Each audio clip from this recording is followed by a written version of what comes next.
tema que vamos a abordar hoy es todo lo que se refiere a la terapéutica transfusional, la medicina transfusional. Ustedes saben que vimos un sinfín de patologías, de las cuales, bueno, muchas de ellas requieren de transfusión. Y aquí vamos a ir detallando qué tipo de hemoderivado utiliza cada una de ellas, a qué dosis, cuáles pueden ser sus reacciones secundarias, sus complicaciones, sus contraindicaciones, cómo podemos revertir el problema, etcétera, etcétera. Hoy vamos a hablar más de normatividad y mañana pasado vamos a hablar ya en sí de los hemoderivados, cuáles son.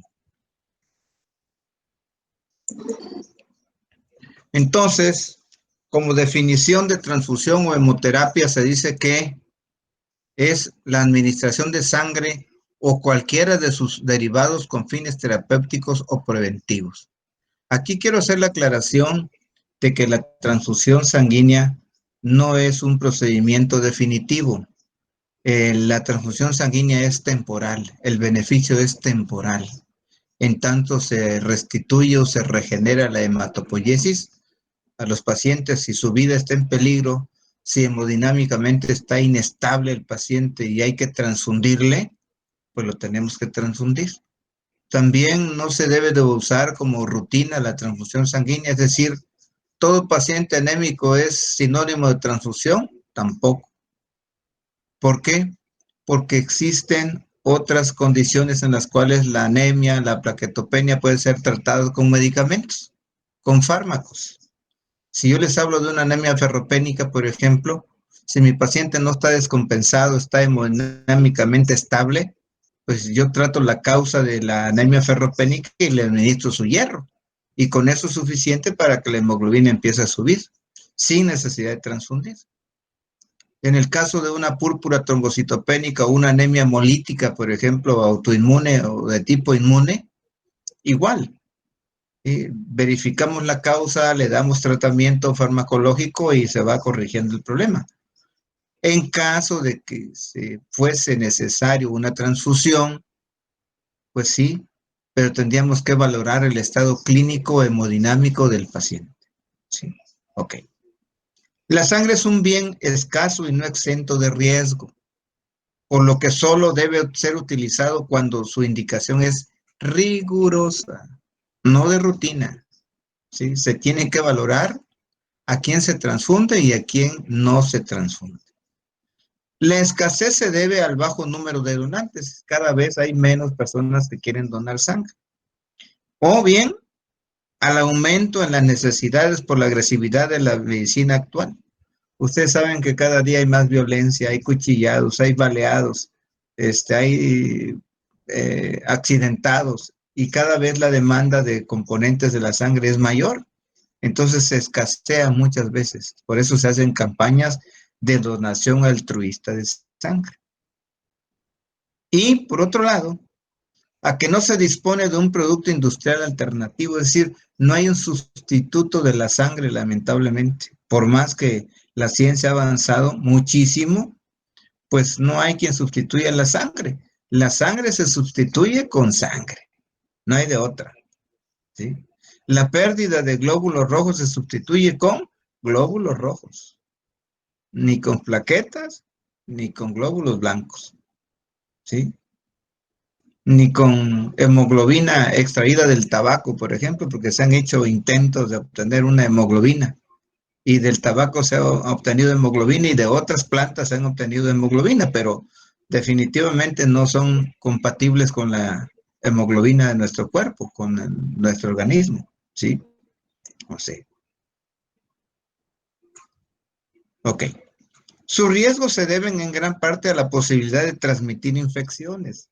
Acuérdense ustedes que si la sangre se transfunde en un sitio no adecuado, no correcto, no supervisado, no bajo normas estrictas, pues sí, se corre el riesgo de transmitir infecciones. Por eso hoy en día, todo el sector salud, llámese Seguro Social, ISSSTE, ISTEC, SEDENA, ¿sí? Se rigen bajo la norma que implementa los centros estatales de la transfusión sanguínea. En cada estado de la República Mexicana hay un centro estatal de la transfusión sanguínea, que es la que regula, ¿sí? El uso y disposición de los hemoderivados, ¿sí? Es decir, nadie puede hacer uso de sangre por su propia iniciativa. Tiene que pasar la sangre por un proceso, por un tamiz muy estricto. Y ese tamiz estricto se realiza en el Centro Estatal de la Transfusión Sanguínea. A ver, ISSSTE quiere 20 unidades de sangre. ¿Cómo sangre? Aquí la vamos a, tráigame sus donantes, aquí le vamos a extraer la sangre, la vamos a analizar, porque tenemos la infraestructura humana y tenemos la infraestructura bioquímica para hacerlo, ¿sí? Y aquí están sus unidades, están libres de gérmenes, están libres de patógenos. Aquí está. Usted puede transfundir la sangre segura. De hecho, el lema de los centros estatales de la transfusión sanguínea es transfundir sangre segura, libre de gérmenes, libre de parásitos, libre de bacterias, libre de virus, etc. Dicho riesgo se puede evitar mediante donaciones altruistas, autoexclusión y técnicas de detección de infectividad. Otras pueden ser reacciones inmunológicas, ¿sí? Entonces, reitero nuevamente, la sangre que se debe de transfundir es sangre segura. De hecho, ustedes o yo podemos hacer una donación y guardar nuestra sangre. Por ejemplo, si ustedes van a ser intervenidos quirúrgicamente o yo voy a ser operado dentro de 21 días, lo que puedo hacer es ir al centro estatal, me extraen mi sangre, se guarda y ese día que yo la vaya a utilizar, ¿sí? Esa sangre yo la voy a traer o mi familia la puede ir a traer y la utilizamos. A eso se llama autotransfusión. Hoy en día se hace. Ese es lo más correcto. Precisamente evitando, ¿verdad?, la propagación de los gérmenes. Si yo tengo un germen, me lo administro, me lo inoculo, no pasa absolutamente nada, porque ha convivido conmigo ese microorganismo. En cambio, si otra persona, pues sí corre el riesgo de que yo me pueda infectar. ¿Ok? Dice, una unidad de sangre total corresponde a 450 mililitros extraídos a un solo donante y una unidad de cualquier producto hemático es la cantidad de ese producto contenido en una unidad de sangre total. O sea, quiere decir que de la sangre total yo puedo extraer un paquete de glóbulos rojos, un concentrado plaquetario, puedo obtener plasma, puedo obtener crioprecipitados, puedo obtener granulocitos, albúmina, etcétera, etcétera. De la sangre total, porque la sangre total quiere decir que tiene todos los componentes, ¿sí? Pero yo no necesito todos los componentes, yo necesito nada más paquete de glóbulos rojos para tratar una anemia, o quiero concentrados plaquetarios para tratar una trombocitopenia. O quiero plasma, por ejemplo, nada más para tratar un paciente quemado o un paciente con pancreatitis. Necesito albúmina para ese paciente. O quiero granulocitos solamente para un paciente que tiene neutropenia severa, menor de 500 neutrófilos. ¿Sí? Entonces, de la sangre total podemos extraer 7 productos que beneficiarán a 7 pacientes con diferentes patologías. ¿Sí? Anteriormente, la sangre total se utilizaba mucho. Hoy en día está proscrita ya está prohibida, ya no se debe de utilizar la sangre total. Solo debe utilizarse el hemoderivado que nuestro paciente necesita. La sangre total está indicada en situaciones excepcionales, ¿sí? Por ejemplo, en el shock hipovolémico, en la coagulación intravascular diseminada, siempre y cuando no tengamos el producto que el paciente requiere. Por ejemplo, si mi paciente está perdiendo sangre, está perdiendo eritrocitos, pues ¿qué necesita el paciente? Eritrocitos. No necesita glóbulos rojos, perdón, blancos, ni plaquetas, ni plasma. Necesita glóbulos rojos que transporten el oxígeno. ¿Y en dónde van a estar los glóbulos rojos? En el paquete de glóbulos rojos. ¿Sí? Ok. De una unidad de sangre total, con la tecnología básica disponible en el banco de sangre, se pueden obtener los siguientes componentes: concentrado de Matías, concentrado de plaquetas, plasma fresco congelado y crioprecipitados. Pero hoy en día, con la tecnología industrial que ya tenemos, se obtiene albúmina, se obtiene concentrado de factores de la coagulación y se obtienen inmunoglobulinas y se obtienen leucocitos. Pero además, por ingeniería genética, se obtienen los factores 8 recombinante y el factor 7 recombinante para tratar la hemofilia A y para tratar la hemofilia B. Recordar que toda transfusión que no está indicada está contraindicada y solo se debe de transfundir la cantidad mínima necesaria para corregir la sintomatología, ¿sí? O sea, lo que se pretende pues con la transfusión es corregir la sintomatología del paciente. No es un procedimiento definitivo. La transfusión es temporal. ¿Por qué? Porque las células de la sangre tienen una vida media, ¿sí? Tienen vida media. Entonces, esa vida media, una vez que llega a los 9 días, la plaqueta que se transfundió se muere. El eritrocito a los 120 días de transfundido se muere. ¿Y cuántos eritrocitos no ya estaban próximos a morirse? Muchos. ¿Sí? Ok. Entonces dice, ante la situación de transfundir cualquier hemocomponente, se debe de valorar la situación clínica del enfermo, del paciente, y otras posibilidades terapéuticas y finalmente los datos de laboratorio. Por ejemplo, si mi paciente cursa con una anemia ferropénica y la vida de él no está en peligro, pues trato la causa que está condicionando la anemia ferropénica, ¿sí? Y además le administro hierro, ¿sí? Le administro hierro y con eso corrijo el problema. No hubo necesidad de transfundirse. Si mi paciente tiene una púrpura trombocitopénica inmunológica, pues le administro corticoides y con eso es suficiente para que las plaquetitas ya no se sigan destruyendo en el vaso. Entonces las plaquetas empiezan a incrementar y corregimos la sintomatología del paciente. ¿Sí? Ok. Solo debe transfundirse el producto deficitario por el ahorro del producto que puede ser útil a otro paciente. Es decir, no transfundir por transfundir. No todo paciente anémico se le transfunde. No todo paciente trombocitopénico se le transfunde. Hay otras formas de corregir la situación que está imperando en ese paciente. Evitar transfundir un producto innecesario.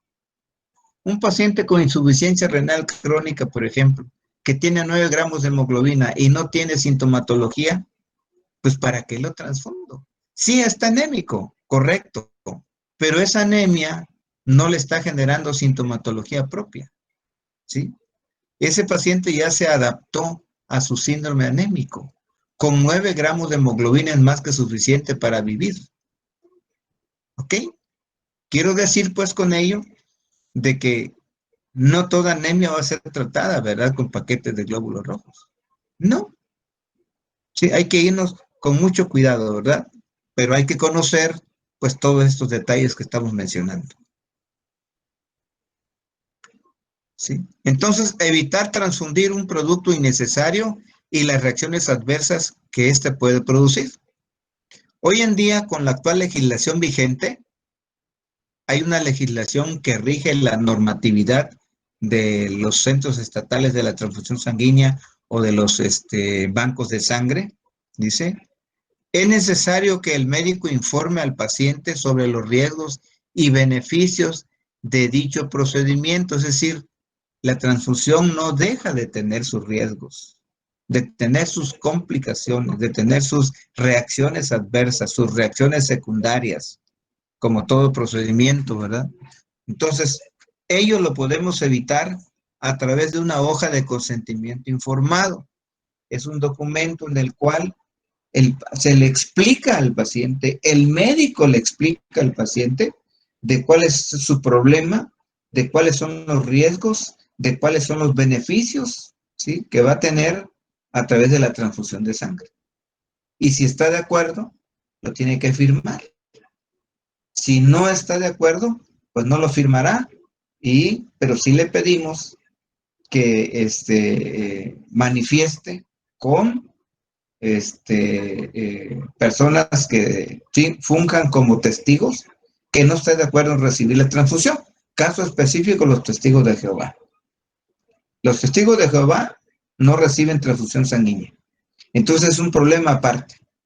Pero si esa persona que es testigo de Jehová no acepta ser transfundido, nos tiene que firmar un documento en donde exime, en donde especifica que deja sin ninguna responsabilidad al personal médico, paramédico, etcétera, etcétera, de la situación que él pueda presentar. Lo único, les decía la otra vez, que aceptan los testigos de Jehová es la administración de eritropoyetina, con el inconveniente que los efectos benéficos de la eritropoyetina son muy retardados. Aproximadamente en 4 a 6 semanas se empiezan a ver los beneficios. Para una emergencia, pues definitivamente no es útil. ¿Ok? Bueno.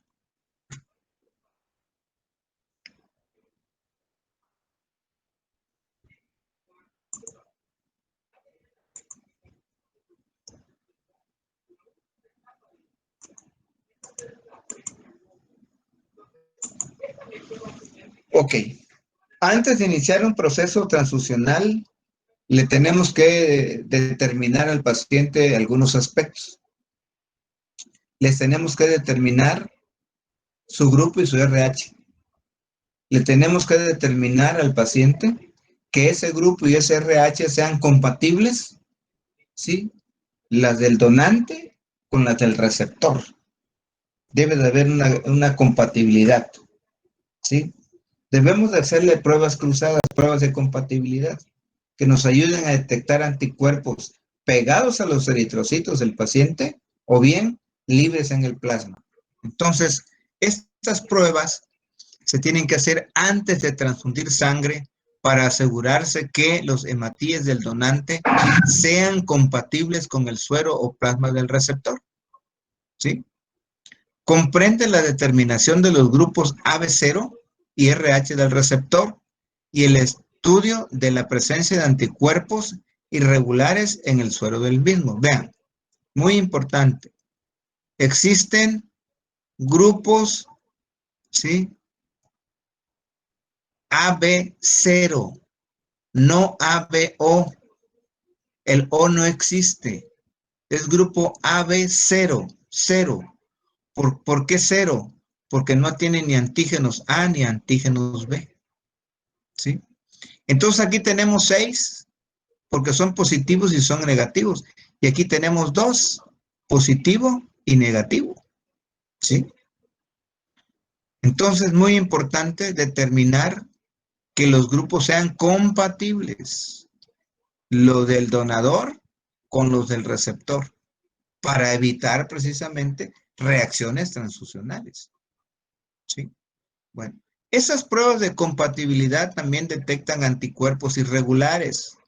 Los anticuerpos irregulares son aquellos dirigidos contra antígenos existentes de forma frecuente, que no son producidos por la mayoría de la población debido a su bajo poder antigénico y o a la falta de un estímulo antigénico que desencadene la reacción inmune. ¿Sí?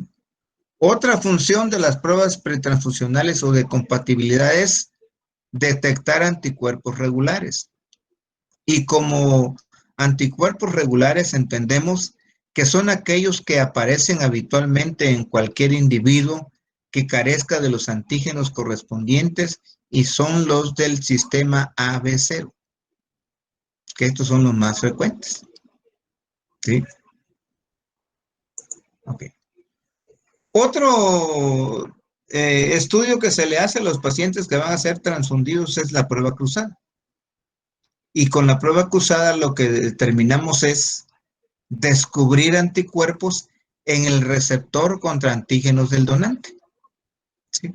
Se realiza habitualmente por protocolo, es decir, siempre se va a hacer. Aunque teóricamente solo es obligado en caso de escrutinio de anticuerpos regulares positivos. Bueno, lo que se hace de manera regular es que a todo paciente se les hace prueba de compatibilidad y pruebas cruzadas, para que no nos metamos en problemas. ¿Sí? La prueba cruzada recibe el nombre de test de Coombs, que también llamada prueba de la antiglobulina. Y los tipos de pruebas de Coombs son la directa y la indirecta, que ya hemos dicho, ¿verdad? La directa detecta anticuerpos pegados en la membrana del eritrocito. ¿Por qué? Porque en la membrana del eritrocito tenemos antígenos, ¿sí? Y entonces un antígeno se une con un anticuerpo. Eso es lo que, por un lado, la prueba cruzada, el test de Coombs determina por la vía directa. Por su vía indirecta, la prueba de Coombs lo que hace es detectar anticuerpos que están libres en el plasma, ¿sí? Esta prueba de Coombs también se puede indicar en caso de sospecha de anemia hemolítica, de púrpura trombocitopénica inmunológica, etcétera, ¿sí? Ahí podemos aplicar esta prueba de Coombs.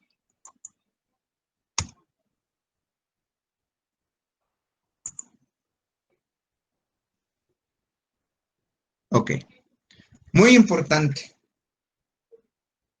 Cuando ustedes estén en su internado rotatorio de pregrado, aunque no es responsabilidad de ustedes, seguramente el adscrito a los residentes le va a dar instrucciones a ustedes. Pero ustedes no tienen ninguna responsabilidad con la transfusión ni con los pacientes. Ustedes van a estar en carácter de estudiante, de formación. Entonces ustedes están exentos de la ley. Si hay alguna reacción en algún paciente, no son sujetos de aplicación de la ley. ¿Por qué? Porque no tienen ninguna responsabilidad. Ustedes están en el proceso de aprendizaje de lo teórico a lo práctico, ¿sí? Entonces el médico interno, esa es su función, apoyar, ayudar, pero no tiene ninguna responsabilidad con el paciente en caso de que se suscitara algún problema jurídico, ustedes quedan exentos de esta situación, ¿sí? Por eso es muy importante también etiquetar correctamente las muestras de sangre del receptor que se van a utilizar en las pruebas de compatibilidad. Sí, etiquetarlo correctamente. Luis Martínez Murillo. Cama 5. Servicio Medicina Interna. Piso fulano de tal. ¿Sí? Nombre correcto, grupo RH, servicio, etcétera, etcétera, etcétera. Correctamente las cosas, ¿sí? Etiquetar correctamente, ¿sí? Porque fíjense ustedes, debido a esto precisamente, la mayoría de las reacciones transfusionales fatales son debidas a errores administrativos de transcripción y o identificación. Errores humanos, ¿sí? ¿Ok? Errores humanos en transcribir, por ejemplo, si alguien estaba desvelado y en vez de ponerle el grupo sanguíneo 0, le pone el grupo sanguíneo A, pues ya hay un problema administrativo, hay un problema de tipo de identificación. Entonces, muy abusados con eso. Todo lo que se transcribe tiene que ser corroborado, ¿sí? Corroboren cómo se llama el paciente, qué grupo sanguíneo tiene, para que el grupo sanguíneo sea compatible con la sangre que le vamos a transfundir. El banco de sangre debe disponer de un sistema que garantice la identificación correcta del paciente y el etiquetado correcto de la sangre que ha sido objeto de una prueba cruzada. Ok. La transfusión tiene sus propios criterios y se dice que las indicaciones de la transfusión deben de ser claras y específicas. Claro como el agua de roca, ¿sí? Y debemos de preguntarnos, ¿cuándo hay que transfundir? ¿En qué momento se requiere la transfusión? ¿La vida de mi paciente está en peligro? ¿Amerita transfusión? ¿O el problema que tiene lo puedo subsanar con otro tipo de terapia? Interrogarnos, preguntarnos siempre, ¿qué es lo que debemos de administrarle? ¿El paciente está anémico? Cualquier anemia que sea, y está descompensado hemodinámicamente, pues le vamos a transfundir paquetes de glóbulos rojos. ¿Para qué quiere plaquetas? ¿Para qué quiere plasma? ¿Para qué quiere factores de la coagulación? No tiene ningún objeto, ¿sí? Entonces, ¿qué es lo que debemos administrarle? Pues eso, el hemocomponente idóneo, ¿sí? ¿Cuánto y con qué frecuencia hay que administrarlo? ¿El paciente se va a beneficiar con un concentrado plaquetario o le tenemos que administrar 6 concentrados plaquetarios? ¿Sí? Nunca un concentrado plaquetario o un paquete de glóbulos rojos va a ser benéfico para el paciente. Siempre hay que calcularle, ¿verdad? ¿Qué beneficio va a tener con 2 paquetes de glóbulos rojos, por ejemplo? Y saber qué cantidad de hemoglobina me provee un paquete de glóbulos rojos, que eso lo vamos a ver mañana. ¿Sí? Un paquete de glóbulos rojos de manera general me provee 1.5 gramos de hemoglobina por decilitro. Si mi paciente tiene 9 gramos de hemoglobina y yo lo quiero llevar a 12, pues yo le tengo que administrar 2 paquetes de glóbulos rojos. ¿Por qué?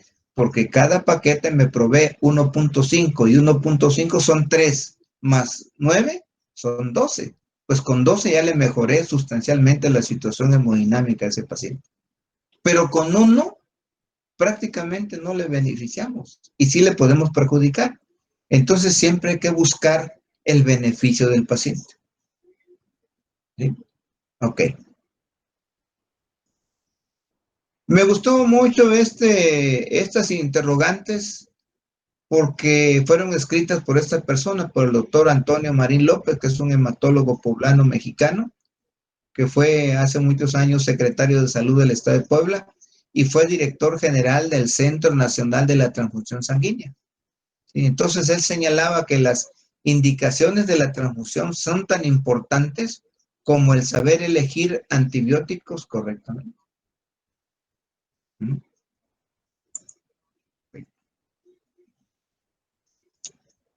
¿Cuáles son los pasos que debemos de seguir para la administración de los componentes sanguíneos? Los pasos y recomendaciones son las siguientes. Primero, obtener la autorización del paciente que vamos a transfundir.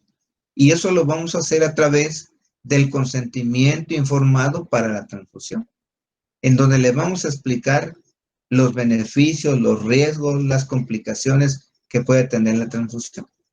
Hoy en día, como se transfunde sangre total, generalmente no hay complicaciones.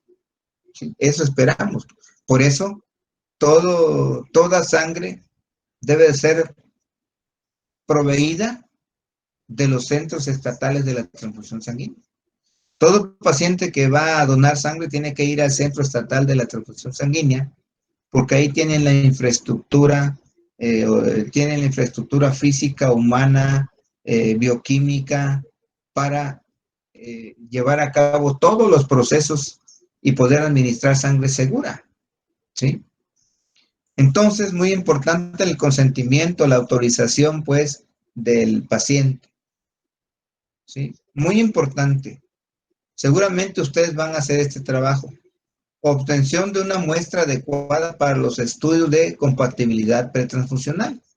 Es decir, esta muestra se va a cruzar con la muestra del donante, ¿sí? ¿Para qué? Pues para que veamos que sea compatible precisamente la sangre. Disponer de un acceso venoso o venopunción o venoclisis, como quieren llamarle, adecuada. De ser posible, mayor de 19 gauges. Un gauge es el diámetro o el calibre que tiene o medida que tiene una aguja o punzocat, ¿sí? El número 19 es un calibre bastante considerable que permite una buena transfusión, una transfusión fluida, ¿sí? Comprobar la identificación del paciente con la hoja de seguridad, muy importante. Preguntarle su nombre, su grupo sanguíneo, corroborar, checar varias veces, ¿sí? El laboratorio que lo está atendiendo, el número de cama, qué servicio, medicina interna, pediatría, ginecobstetricia, urgencias, etcétera. ¿Sí? Todo eso bien documentado. Ese trabajo ustedes lo van a hacer cuando estén en el servicio de cualquier servicio, ¿sí? Les va a decir el residente, a ver, compañero, vamos a solicitar sangre a este paciente. Todos esos datos tienen que ir muy bien documentados, corroborados para evitar reacciones transfusionales. ¿Sí? Dice, todo hemoderivado debe transfundirse a través de un filtro, es decir, utilizar filtros para transfundir. Unos miden 170, 200 micras que retienen macroagregados, es decir, la sangre no está exenta de formar agregados, de formar trombitos. Y esos trombitos no los podemos administrar al paciente porque se convierten en émbolos que se van al corazón, al cerebro, a los pulmones y le provocamos una trombosis al paciente, ¿sí? Lo mismo se debe de hacer con la venoclisis. Acuérdense que se tiene que purgar, no debe de haber aire, ni debe de haber agregados, ¿sí? ¿Por qué? Porque eso le va a complicar la situación al paciente. Por eso se purgan los equipos antes de utilizarlos, ¿sí? En algunos casos y en pacientes que se les haya realizado bypass cardiopulmonar o transfusiones masivas como 10 transfusiones, por ejemplo, se pueden usar filtros de microagregados de 20 a 40 micras de diámetro, ¿sí? También existen filtros de desleucotización de eritrocitos y plaquetas que retienen hasta el 99% de leucocitos, utilizados en reacciones graves por leucoaglutininas, otras inmunizaciones o transmisión del citomegalovirus. La transfusión siempre deberá realizarse en un centro hospitalario, no en la casa, no en el centro de salud, en un centro hospitalario, ¿verdad? En un hospital que cuente con la infraestructura humana, con la infraestructura básica, fundamental, con un carro rojo, que haya toma de oxígeno, que haya ambú, que haya medicamentos como adrenalina, como hidrocortisona, como avapena, etcétera, que haya laringoscopio, que haya toma de oxígeno para que si se llegara a presentar alguna complicación, pues allí tenemos todo, que el paciente tenga una vena permeable y no andar corriendo a la mera hora buscándole una vena. No, ya debemos de preparar perfectamente al paciente. Y la solución ideal con la que tenemos que preparar al paciente es con solución salina fisiológica. Es la más compatible. ¿Ok? Entonces, nunca en un centro de salud, nunca en la casa, porque puede haber complicaciones y cómo corregimos el problema. Siempre en un centro hospitalario, reitero, que cuente con la infraestructura adecuada para revertir un evento adverso que llegara a presentarse.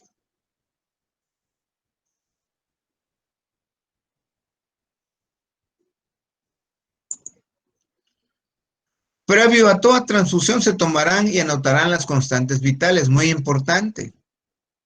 Tomar el pulso, que debe ser acorde con la frecuencia cardíaca, tomar la tensión arterial, la temperatura y la respiración. Es recomendable, aunque no imprescindible, que el paciente no tenga fiebre previo a la transfusión, ya que la fiebre es uno de los signos precoces y más frecuentes de reacción transfusional.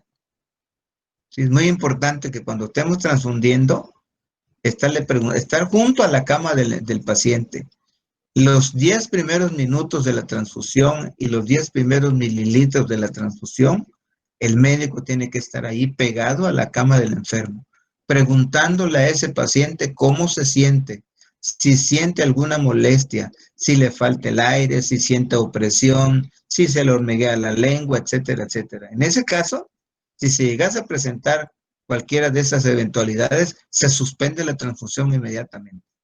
No se le quita la transfusión, se suspende, se cierra la llave, pues. Y luego se le toman muestras de sangre para llevarlas al laboratorio para que nos digan qué fue lo que pasó, qué fue lo que sucedió. A lo mejor fue una sangre incompatible, a lo mejor no se percataron que el señor tenía sangre A y le están administrando sangre cero, ¿sí?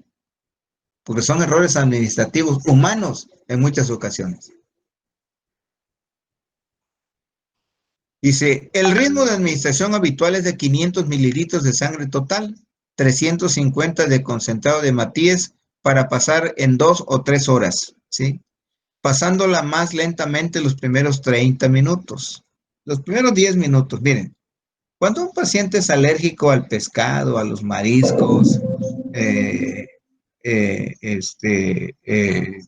alérgico a los embutidos, a los chocolates, a los huevos, a la leche, puede ser que sea alérgico también a la transfusión o a la penicilina, por ejemplo, ¿sí? Entonces en ellos tener especial cuidado, ¿sí? Por eso consignar en la hoja, paciente alérgico a la penicilina, paciente alérgico a esto, a esto, a esto, porque quien es alérgico a alguna condición de esas, puede ser alérgico a la sangre también, ¿sí? Por eso debe ser lo más cercana, lo más compatible posible la sangre transfundir, ¿sí? Entonces, ¿cómo vamos a pasar la sangre? Bueno, va a depender de las condiciones clínicas del paciente, va a depender de la edad del paciente. En los niños jóvenes y en las personas adultas mayores, la transfusión es diferente, ¿sí? No es lo mismo un niño que un joven o que un viejito, un viejecito más bien. Su situación hemodinámica es totalmente diferente, ¿sí? Entonces, por otra parte, dice, el ritmo de la administración de la sangre estará en función al estado hemodinámico del paciente y a la edad. La sangre no debe de calentarse ni administrarse fría porque produce mucha vasoconstricción y esto hace que se cierren los vasos sanguíneos, ¿sí? Al contrario, cuando se administra sangre, debe de haber vasodilatación para que la sangre fluya con mayor rapidez y cumpla con su objetivo precisamente por lo cual la estamos haciendo. En caso de calentarse, dice, solo cuando se precise un flujo mayor de 100 mililitros por minuto, para lo que existen aparatos apropiados, por ejemplo, los baños Marías. Otros casos excepcionales donde se puede calentar la sangre es en transfusiones a neonatos, en exsanguinotransfusión y en pacientes con crioaglutininas no activas a 37 grados. La administración de productos sanguíneos es siempre intravenosa, nunca intramuscular. Endovenoso, dice. Es el único producto que se puede administrar por la misma vía, que la misma vía es la solución salina. Es decir, antes de iniciar una transfusión, el paciente tiene que tener una venoclisis y tiene que tener solución salina. La solución más compatible con la sangre es la solución salina, porque prácticamente tienen el mismo pH. Y entonces ni se va a precipitar, ni va a formar otro tipo de agregados, ¿sí? Por esa razón, el paciente debe de tener una vena permeable con solución fisiológica, con solución salina. Y además, esa vía permeable nos va a servir precisamente para poder revertir algún efecto secundario que pudiese estarse presentando al momento de la transfusión sanguínea. Y no al momento de andarle buscando una vena al paciente, ¿verdad? Porque es más complicado. Acuérdense que cuando hay una reacción alérgica hay vasoconstricción inmediatamente. Entonces, buscarle una vena a un paciente en esas condiciones, pues nos costaría tiempo y además el paciente se nos puede morir. Entonces, antes de transfundir, checar muy bien nombre, grupo, RH, que tenga una vena permeable, checarle los signos vitales, todo está apto, perfecto, sigue, vámonos a transfundir. Preferentemente no agregar medicación alguna. Los hemoderivados no deben de ir ni a hidrocortisona, ni avapena, ni ácido acetil salicílico, ni paracetamol, no, nada, nada, prácticamente nada, ¿sí? Ni estos se infundirán, dice, por una vía por la que esté pasando cualquier otro producto. Como regla, lo mejor es no mezclar con nada ni en la bolsa ni en el trayecto. Ante cualquier reacción transfusional no esperada, se detendrá la transfusión y se mantendrá la vía con suero salino fisiológico. Se observará el enfermo, ¿sí? Y se tomarán las constantes vitales. Una vez aclarado el motivo de la reacción, se decidirá sobre la actuación médica y si se debe de seguir la transfusión o no y qué tipo de estudio se debe realizar. Normalmente se le saca sangre al paciente y se solicita bilirrubinas, prueba de Coombs, grupo IRH nuevamente, porque pudo haber habido algún problema de equivocación y la sangre del paciente de la cama 15 se la pusimos al paciente de la cama 7. Puede haber ese tipo de equivocaciones, por eso siempre hay que cerciorarse, ¿verdad? Ver que efectivamente el membrete coincida con la historia clínica, preguntarle, señor, ¿cómo se llama usted? Porque puede ser que se haya cambiado de cama el paciente, ¿sí? Entonces preguntarle cómo se llama y corroborarlo con la historia clínica, efectivamente, qué grupo sanguíneo de sangre. Generalmente la gente sabe qué grupo sanguíneo tiene, soy A, soy B o soy cero. ¿Sí? Acuérdense que no hay grupo O, nunca hay grupo O, hay grupo cero.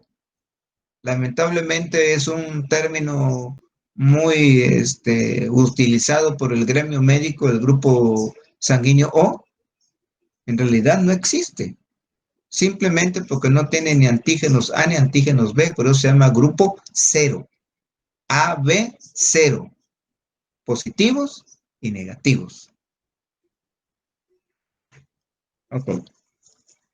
Las reacciones transfusionales deben ser comunicadas al banco de sangre por el médico que ve al paciente. Acuérdense, el médico que ve al paciente es el médico adscrito o el residente en su caso, ¿sí? En la hoja habilitada para tal fin. En los casos de reacciones severas, se debe realizar un estudio a fondo para identificar la causa y en lo posible prevenir reacciones futuras. El responsable directo de la transfusión sanguínea es el médico adscrito, el médico residente, no el médico interno. Todos estos datos los tomé de la normatividad del Centro Nacional de la Transfusión Sanguínea de la Secretaría de Salud Federal de México. Entonces, de un donador obtenemos una unidad de sangre total.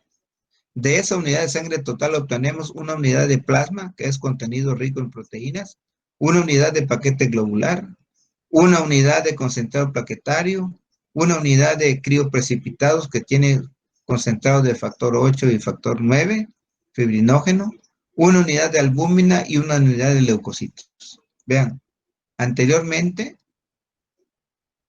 con una unidad de sangre nada más se beneficiaba a un paciente. Y hoy en día, con la fracción de esa unidad de sangre total, vamos a beneficiar a 7 pacientes. ¿Ok?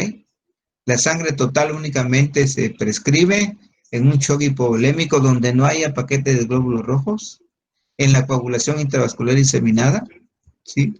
El plasma se puede utilizar en un paciente quemado, si no hay crioprecipitados en los pacientes hemofílicos, el paquete de glóbulos rojos se utiliza en los pacientes anémicos, los concentrados plaquetarios en pacientes con trombocitopenia, cualquiera que sea su origen.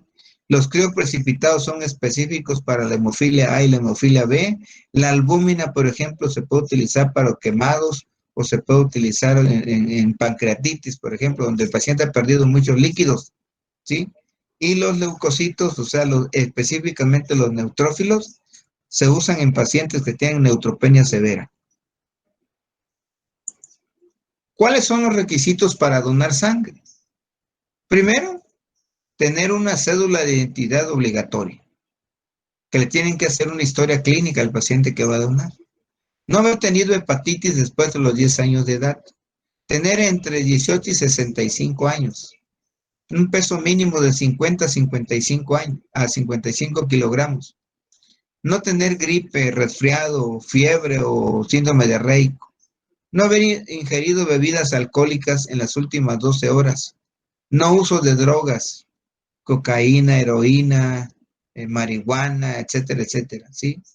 Si el paciente tiene piercing, que es muy frecuente hoy, o tatuajes, ¿sí? Puede donar después de un año. No presentar heridas aún no cicatrizadas o infectadas.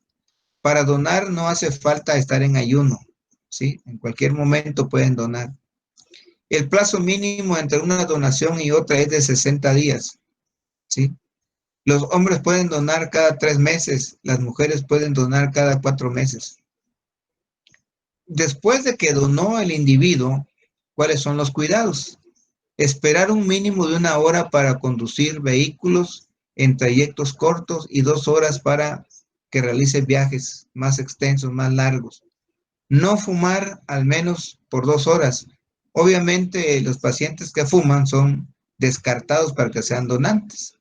No hacer esfuerzo ni levantar peso con el brazo utilizando para donar. ¿Por qué? Porque fue pinchado, ese brazo está dolorido, ese brazo está hinchado.